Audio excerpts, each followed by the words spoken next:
నేను కొంతమంది పేర్లు అడుగుతా, వాళ్ళకి సంబంధించి మీరు ఓన్లీ వన్ వర్డ్ ఆన్సర్ ఇవ్వాల్సి ఉంటుంది. ముందుగా బ్రదర్ అనిల్, రోషం కలిగిన సువార్థికుడు. బ్రదర్ షఫీ, ఇంకా పరిశోధిస్తూనే ఉన్నాడు, ఎంత సత్యం చెప్పినా అర్థం చేసుకోలేకపోతున్నాడు. లలిత్ కుమార్, ధర్మం చేయాలనే ప్రయత్నంలో ఉన్నారు, కానీ చెప్పే ధర్మాన్ని అర్థం చేసుకోలేని సాంప్రదాయాలు చిక్కుకున్నారు. కరుణాకర్ సుగుణ, సేమ్, ఆయన కూడా ధర్మం పట్ల దేశం పట్ల బాధ్యత కలిగిన వ్యక్తే.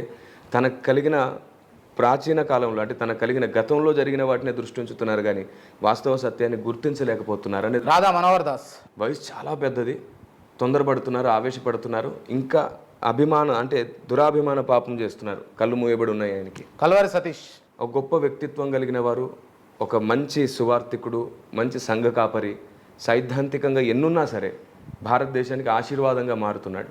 విజయప్రసాద్ రెడ్డి, ఏదైనా సత్యం అనిపిస్తే మొక్క మీద మాట్లాడేస్తారు.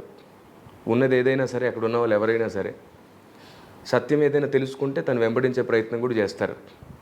విజయప్రసాద్ రెడ్డి గారి గురించి నేను ముఖ్యంగా చెప్పాల్సింది ఏమిటంటే, ప్రతిరోజు నేర్చుకుని ఇంకా ప్రతిరోజు మార్చుకుంటే ఇంకా గొప్పవాడు అవుతాడు, మంచివాడు. పాస్టర్ విజయ్ కుమార్, మనసు చాలా సున్నితమైంది, దేవుని కొరకు గలమెత్తాలంటే సింహంలా గర్జిస్తాడు, మంచి మనిషి. పాస్టర్ జాన్ పాల్, వాస్తవానికి ఆయన పెద్దగా నాకు తెలియదు, పరిచయం లేదు కూడా. ఈ మధ్యకాలంలోనే ఆయన గమనిస్తున్నాను. ఆయన వన్ సైడే ఆలోచిస్తున్నారేమో, ఇంకొంచెం అందరినీ అప్రోచ్ అయ్యి అన్నీ తెలుసుకొని మాట్లాడితే బాగుంటుందేమో. అంటే ఆయనకు అనిపించిందే కాకుండా అంటే మంచి వివేకం జ్ఞానం ఉంది కాబట్టి ఆయనకు అనిపించిందే కాకుండా మిగతాయి కూడా పరిశీలించి అడిగి తెలుసుకొని మాట్లాడితే బాగుంటుంది. కేఏ పాల్, ఉన్నతమైన వ్యక్తి, తన స్థానాన్ని పోగొట్టుకున్నాడు అనవసరంగా రాజకీయంలోకి వచ్చేసి. ఎవరు రాజకీయంలోకి వచ్చినా సరే సేవకులకు నేను అదే చెప్తాను, దేవుడు మీకు ఇచ్చిన స్థాయిని పోగొట్టుకోవద్దు. సేవకులు రాజకీయంలోకి రాకూడదని కాదు, రాజకీయ నాయకుల్ని తయారు చేయండి, కానీ మీరు రాజకీయంలోకి వచ్చి డబ్బు వృధా చేసుకోవద్దు, పేరు పాడు చేసుకోవద్దు అని నేను చెప్తాను.